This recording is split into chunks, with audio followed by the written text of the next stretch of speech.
Hey everyone, this is Tim. Today I'm going to be going over why saving your money in the bank is a bad idea. There are some other options, including some online savings banks that do have a higher APR.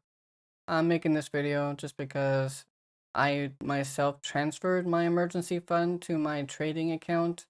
I decided that the interest I was getting just wasn't worth it, and I know enough about the stock market after doing months and actually over a year now of research that I'm fairly fluent in the stock market. I'm not an expert by any means, but I know what I'm doing. And I'm willing to take the risk of possibly losing a little bit of money in the long term in order to make more money for my emergency savings and my goals in the long term.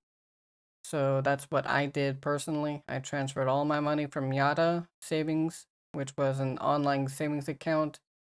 They only had a 0.02% interest, but they did have a lotto system to where you could win more.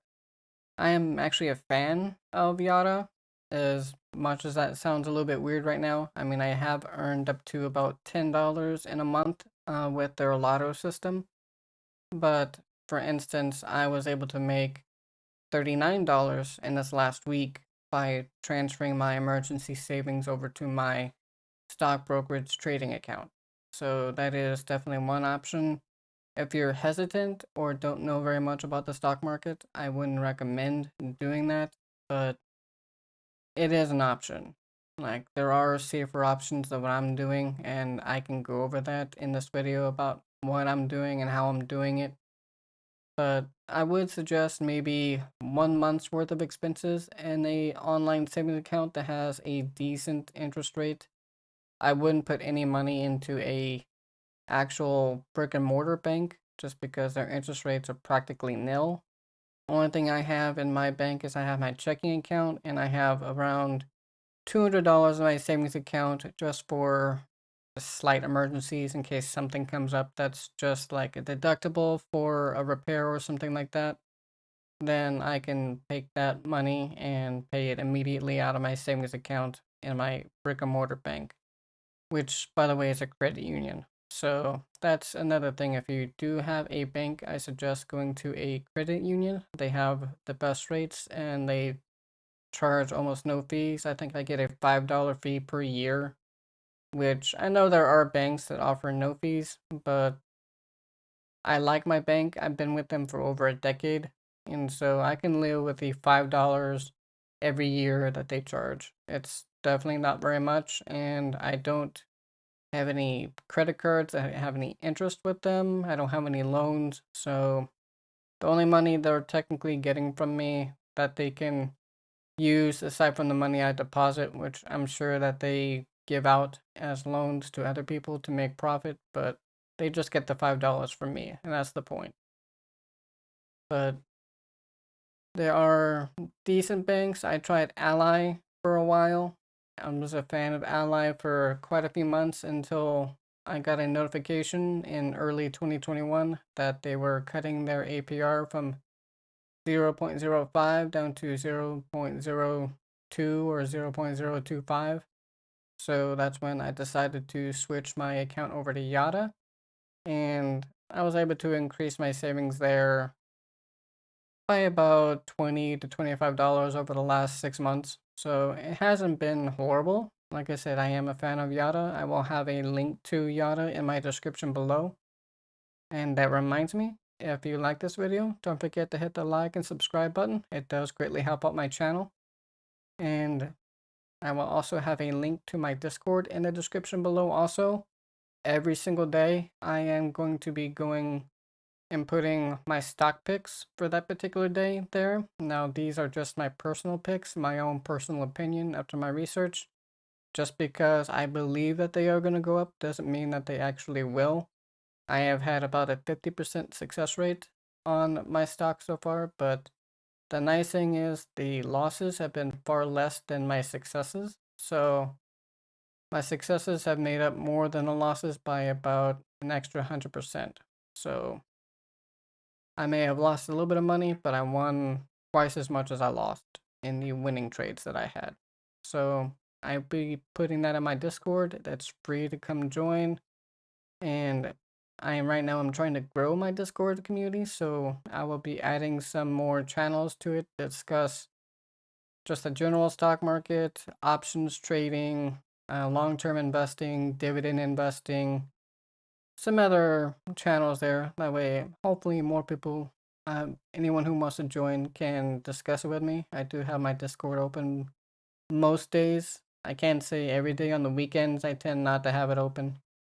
But during the week, typically have it open all day, every day. So that is an option for anyone who wants to join my Discord. And like I said, the title is a little bit misleading. I don't want you to not save any money. Like, I don't want you to go spend all your money buying clothes, fancy cars, anything like that. Those are all liabilities. They aren't going to help you make more money. They aren't going to help you get out of debt any faster. So I suggest, at least personally, keeping maybe 1 month's expenses in a online savings account just for an emergency. Or if you really, really want to be safe, you can do 3 months worth of expenses. But I'm fine with personally with just 1 month. But that's again me personally. And then you can put the rest into like a stock trading account. And if you aren't comfortable trying to do research on your own stocks, or you don't know anything about options or anything like that, or any strategies regards that, you can invest in ETFs like the Vanguard High Dividend ETF, VYM. That will give you a blanket of a bunch of companies that offer high yield dividend stocks. And if one or two go down, some others are going to go up. So it tends to balance out. It could still go down if the stock market were to crash like in early 2020, but it will also rebound fairly quickly also. And since these are dividends, you'll be getting income for this ETF every 3 months, which is nice. So I think I have another video already on BYM. If not, I will make one. But if I do, just check out my playlist and it should be there. Like I said, and if it's not, I will be making one shortly. I've just made a lot of dividend videos, so I don't remember off the top of my head. But otherwise, let me go over what I've been doing real fast to make that $39. So this is my Tastyworks account. It is in privacy mode right now, so you don't have to worry about seeing anything that you shouldn't see. You will see up here that my profit and loss year to date is at a negative $1,400. That is because my poor man's covered call for Riot blockchain turned bad against me. I actually had two poor man's covered calls, and the stock just went down below the strike price of both, and there wasn't anything I could do to stop it or to salvage it, so I just cut my losses after a little while. I tried to save it. I did still make some profit off of it, not profit, but I was able to make some extra premium while the stock was going down. So it wasn't a complete loss. The profit and loss would have been more if I wasn't selling calls against my poor man's covered call. So it could have been worse. Like, I was able to salvage about as much as I could. But once my emergency savings got into my trading account, I was able to sell a put on AMC on August 5th.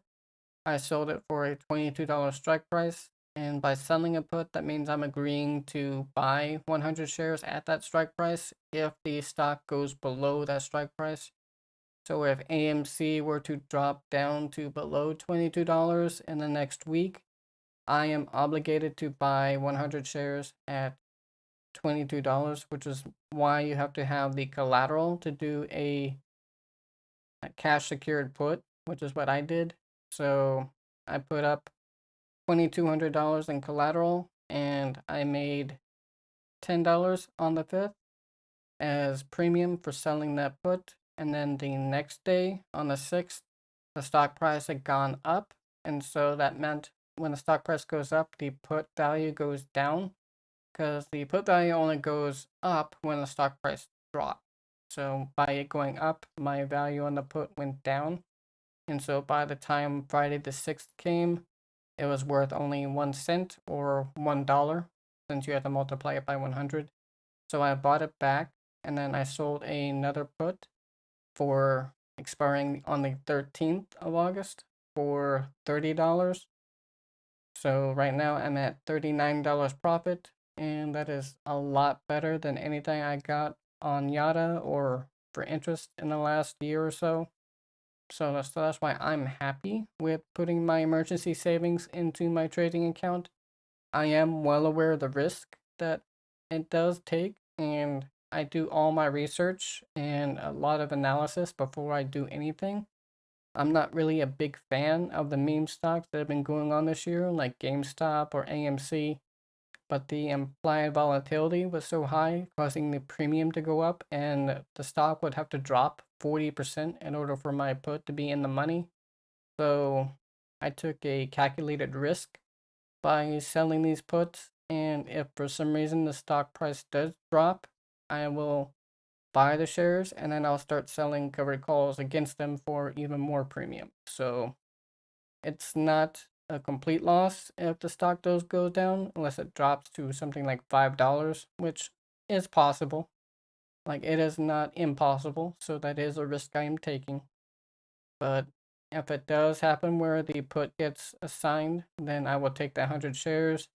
I will sell a covered call at 22.50 or $23. Just that way, if it then goes back up, I will make profit not only from the premium of selling the call, but also the premium of the stock price going up.